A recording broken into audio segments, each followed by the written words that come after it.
ایک لمحے کو تصور کریں، عید کے دن خوشیوں کے لمحے ہوں، خوشیوں کے نغمے ہوں، معصوم بچے ہاتھوں میں کھلونے اور ہاتھوں میں کھانے پینے کی چیزیں لے کے اپنے والدین کی انگلی پکڑ کے عیدگاہ کی جانب روانہ ہو رہے ہوں، کہیں قربانیوں کی خوشبو ہو، کہیں عید ملنے کا جذبہ ہو، کہیں دعائیں ہوں، کہیں رونقیں ہوں۔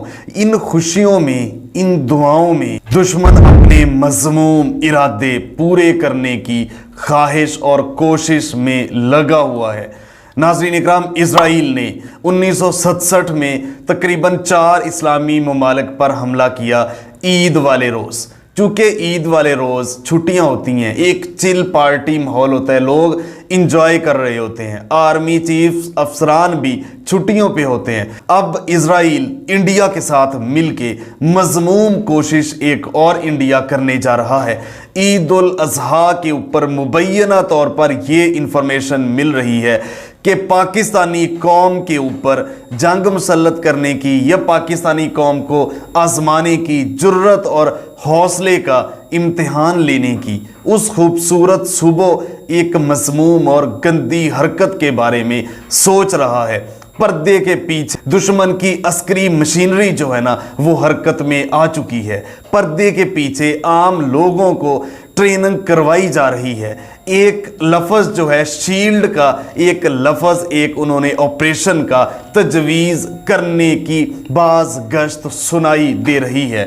تو عید کے روز کیا ہو سکتا ہے، اس کے لیے ابھی چند لمحات باقی ہیں۔ ہم نے تیاری ابھی سے کر لینی ہے اور تیار رہنا ہے۔ اس ہندو بنیے کو 14 طبق اس کے روشن پہلے ہم کروا چکے ہیں۔ اپنی ہزیمت، بے عزتی اور دنیا بھر میں رسوائی جو ہے اس کا بدلہ لینے کے لیے اس کے جو پنڈت، تہمات کے پجاری جو ہیں، ان کے پنڈتوں نے یہ اعلان کیا ہے کہ اگلے 3 سال یدھ کے سال ہوں گے، جنگ اور لڑائی کے سال ہوں گے، اور ان تہمات کے پجاری، ان پنڈتوں کے کہنے کے اوپر اور انٹرنیشنل جو لابنگ ہے، جو اسلحہ ساز کمپنیز ہیں، جو اسلحہ ساز ممالک ہیں، انہوں نے ان کو ساتھ پیچھے پشت پناہی دی اور ان کو اکتایا، مجبور کیا، ان کی ہزیمت، ان کی شکست کی ہزیمت کو سنوایا، اور اپنا اسلحہ بیچنے کے لیے انہوں نے بھی ان کو مزید آگے کرنے جا رہے ہیں۔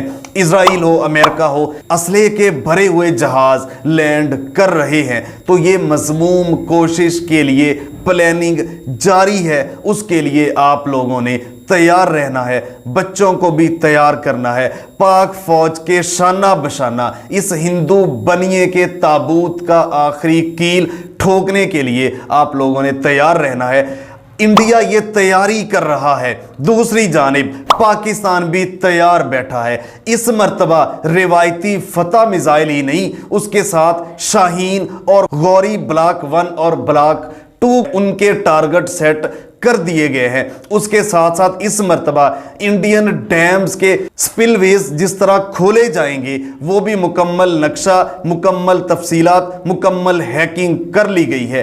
ان کے اہم جوہری جو ہتھیار، جہاں جب پرمانو بم بار بار کہتے ہیں، پرمانو بم کا نقشہ پاکستانیوں نے حاصل کر لیا ہے۔ ان کے جہاں جہاں اہم دفاعی اور عسکری اہداف ہیں، ان کے نقشے، ان کی تفصیلات پاکستان آرمی نے حاصل کر لی ہیں۔ پاکستانی ہیکرز نے بھی ان کے تمام اہم چیزیں جو انہوں نے کرنی ہے، ان کے ڈیمز تباہ کرنے کے بغیر، کیونکہ وہ ہمارے کام آئیں گے، کل کو ہم نے قبضہ کرنا ہے تمہارے اوپر، ان کے ڈیمز تباہ کرنے کے بغیر سپل ویز جس طرح پاکستانی ہیکرز نے کھولنے ہیں، یہ سارے کے سارے نقشے، انڈیا کو اندھیرے میں کیسے ڈبونا ہے، یہ سارے کی ساری تفصیلات پاکستانی ہیکرز کے پاس پہنچ چکی ہیں اور پاکستانی ہیکرز بھی ریڈی ہیں۔ تو تم آؤ، ہم تمہیں بتائیں گے کہ پاکستان کی سالم جنرل ساحر شمشاد مرزا نے بھی پہلی مرتبہ انٹرویو میں بتایا ہے کہ پاکستان اپنی دفاع کا تحفظ اس لیول پہ کرے گا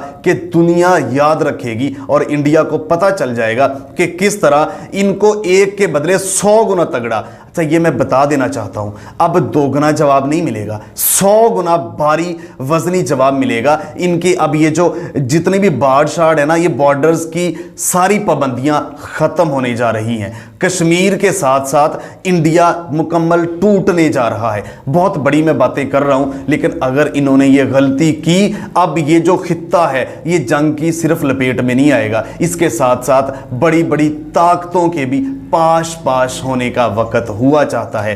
تو بی کیئرفل، بی ریڈی، بطور مسلمان ہم تو ہمہ وقت شہادت کے لیے تیار ہیں، پینک نہیں ہونا۔ آبادی میں بھی میزائل مار سکتے ہیں اور ہم نے تباہ کرنا ہے ان کو، یہ آخری ہم ہی ہوں گے انشاءاللہ۔ ان کو، ہندوؤں کو تباہ کر کے ہم نے مسلمانوں کو آزادی دلوانی ہے اور لال قلعے پہ اسلامی پرچم لہرانا ہے۔ ان گھنٹیاں ان کے مندروں میں جو ہے نا ہمیشہ کے لیے خاموش ہم نے کروانی ہے اور پاکستانی تیار ہیں۔ اس بارے میں آپ کی کیا رائے ہے؟ کمنٹ باکس میں اپنی رائے کا اظہار لازمی کیجئے گا۔ ملتے ہیں ایک نئی سٹوری کے ساتھ، تب تک کے لیے اللہ نگہبان۔ پاکستان ہمیشہ زندہ باد۔